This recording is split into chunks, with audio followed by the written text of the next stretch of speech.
First up, eggs baked in hash browns. The secret of a great hash brown are the potatoes. I prefer using really nice, waxy potatoes. They cook better, but more importantly, hold themselves together. We're not going to slice the onion or the potatoes, we're actually going to grate them. The potatoes get really nice and crispy. I mean, seriously crispy. Now, the onion. That way you get that nice balance of that onion flavour running through every little shard of potato. Season with salt, pepper, olive oil, and cayenne. Give that a really good mix through. And then squeeze all that water out. And look at all that juice we squeezed out of there. Really important. The more liquid you remove, the crispier your hash browns will be. Nice large pan, put that on. Once the pan's hot, pour in a good glug of olive oil.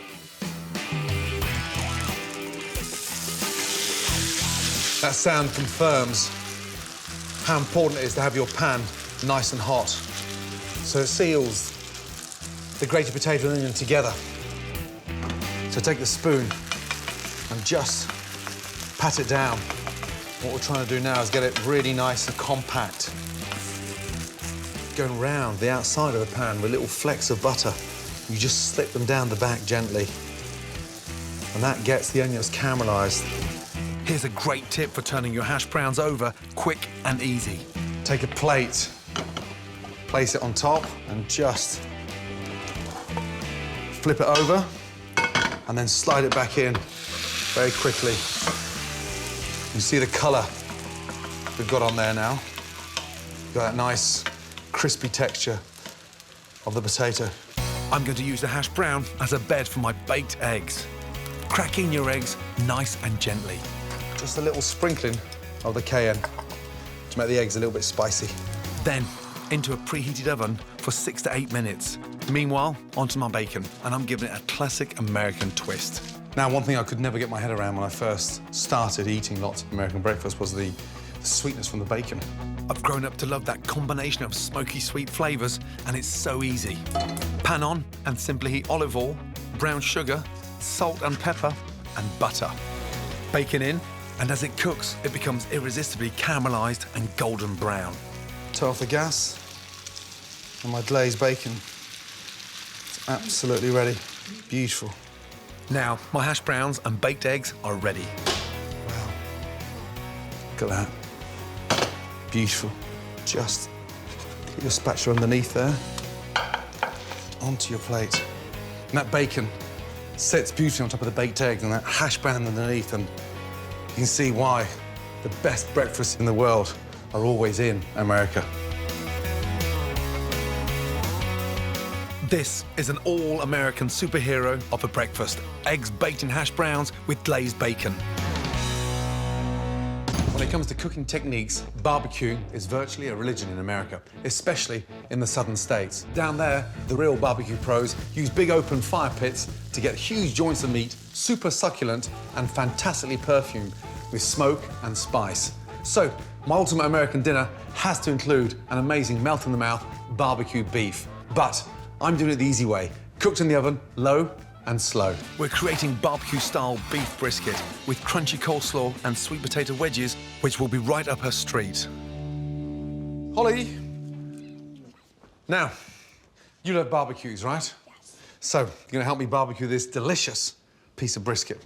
Brisket, look at it, beautiful. It's a very tough cut of meat, so it needs to be cooked slowly so it gets really nice and tender. Are we barbecuing it outside? We're going to actually put the barbecue flavour on there, but we're going to cook it in the oven. Okay? So, mustard powder. Okay? Here, we have some celery seed. Next, a little bit of salt in there. Okay, what's this here? Cumin. 2 again. Nice, good. Now, this one. Cayenne pepper? Absolutely right. Right, 2 teaspoons of that in there as well. Good. Now, what I want you to do, fresh pepper on there. I'll give that a little mix. Roll up your little sleeves, and then I want you to rub all that spice into the brisket. Almost like you're massaging it in there. Good girl. Come on, Holes, get your hands nice and flat on there. Good girl. Now that's nice and coated, okay, in the spice. So, gas on, roasting tray on. What we've got to do now, with all those spices, is sear them in. A couple of tablespoons of olive oil into the tray. Well done. That good? That's getting nice and hot now. You get your brisket, all that spice. Lay that in there nicely. Okay, so now we're gonna start colouring it. As you start to sear in, you smell those spices? Yep. All that spice left on the plate, we're gonna use, yeah? I want you to get the onions, nice and carefully, slice them down. Not too thin, but just like you're chopping them. Take your time. Smell all those spices now? Good girl. Thank you. I'm gonna wash my hands so I can rub my eyes. Damn, Holly. Was homework that bad? The onions. Oh no, don't rub your eyes. Don't rub your eyes. We've got the colour. Look, on the brisket, okay? Yeah. Take that out, literally for 30 seconds. Okay? Onions into the tray, please. Nice. You see it's starting to smell slightly barbecuey already. Give that a little stir. Nice. Now, 1 nice tablespoon of brown sugar. What does the brown sugar do, Dad? So the brown sugar, you're going to start caramelising the onions. Right, from there, my bay leaves in, please. Good girl. Whole? Yes, please. Right, do you want to take over? Sure. Good, careful, that tray is very, very hot. A tablespoon of tomato puree. Roast that off at the bottom of the tray. Really rub it in amongst the onions. Good girl. Now, look at the colour of those onions. Right, now, time for a little drink. For the brisket. OK, 1 bottle of beer in, please. So you go in, you put yours in there, I'll put mine here. Dad! Good health to you and your brisket. Good health. Bring that to the boil. OK, now this is where it gets really exciting. I want you to lift the brisket up and put it on top of the onions. In she goes. Good girl. And then I want you to pour the stock all the way around, please. I'm using beef stock, but it will work with chicken stock or even vegetable stock. Once the stock has come to the boil, cover tightly with foil. You just pinch in the ends, flatten that down, and then you just twist all the way. So that's nice and tight. That's the hard work done. Thank you. Simply pop it in the oven for 3.5 hours, and as it cooks, you can get on with the side dishes. First job, sweet potato wedges with some serious flavour. Start by making a spice mix. In a dry pan, toast coriander seeds until beautifully aromatic. Then put them in a pestle and mortar, add salt and grind. Next, smoked paprika, dried oregano, cayenne pepper, and mix. Spice mix done. Now simply cut your sweet potatoes into wedges. Toss in olive oil and thoroughly cover with the spice mix. Onto a baking tray and into a preheated oven for 30 minutes, turning halfway. Irresistible sweet potato wedges are ready. Now to finish off my beef. See that smell? Just sort of travels everywhere.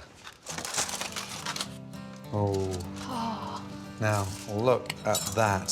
So we can leave that to rest. What does resting mean? Resting means where you've cooked a joint and you just leave it to relax, so it'll make the meat so much more tender. OK? Right, coleslaw. Traditionally, you would mix slaw with what? Mayonnaise. That's right, mayonnaise. This time, we're going to do it a little different. So I'd like you to put the yoghurt into the bowl for me, please, all of it. I'll start slicing the white cabbage and the red cabbage. Now, from there, a nice tablespoon of mustard in there, please. Give that a nice mix up. Nice little touch of salt and pepper. OK. Now, a little cider vinegar. So a little splash of cider vinegar in there, OK? As I shred this, Yeah. OK, I'd like you, please, then to get the red cabbage and just open up into that and mix it in at the same time. And then you fold that in there as I start shredding. See how it's coming together? Yeah. Right, that's all the red cabbage. Now, for the white. So you've got that nice vinegary tartness to the slaw, and the yogurt keeps it nice and fresh. Last little bit in. One more little thing. So we'll put some nice chopped fresh chives in there, and that will give it this nice light onion flavour. So chives in. How's that? Now taste it with the chives in there. Delicious. So I would like you to fill up the bowl. I'm going to very carefully lift out my brisket. How come it shrunk? It's been in the oven for nearly 3.5 hours. So it's been cooked slowly. That sits on there. Oh, my goodness me. Let me just show you what this looks like. I'm going to start slicing it. You'll see how soft. Look at that. And here's the thing about helping Daddy cook. Here's the perk. You get to taste it first before anybody. That is so good. That tastes delicious. So you've got all that wonderful flavour in there. Last job is to create an incredibly quick and delicious sauce. Gas on and reduce the spicy juices and onions the beef cooked in. Then add in cider vinegar and you've got a brilliant tangy barbecue sauce. That Smells nice. doesn't it? Wow. That is brisket and a half. Now the rest of it can go in the gravy pot. And that's a really nice, rich, spicy barbecue onion gravy. That, my darling, is the perfect way to serve brisket. Right, you ready? If you carry the sweet potato for me, I've got the brisket. Wow. Let's go, darling. Well done, by the way. Thank you. This is a real American beauty. Gorgeous, low and slow cooked barbecue beef brisket with sweet potato wedges and yogurt coleslaw.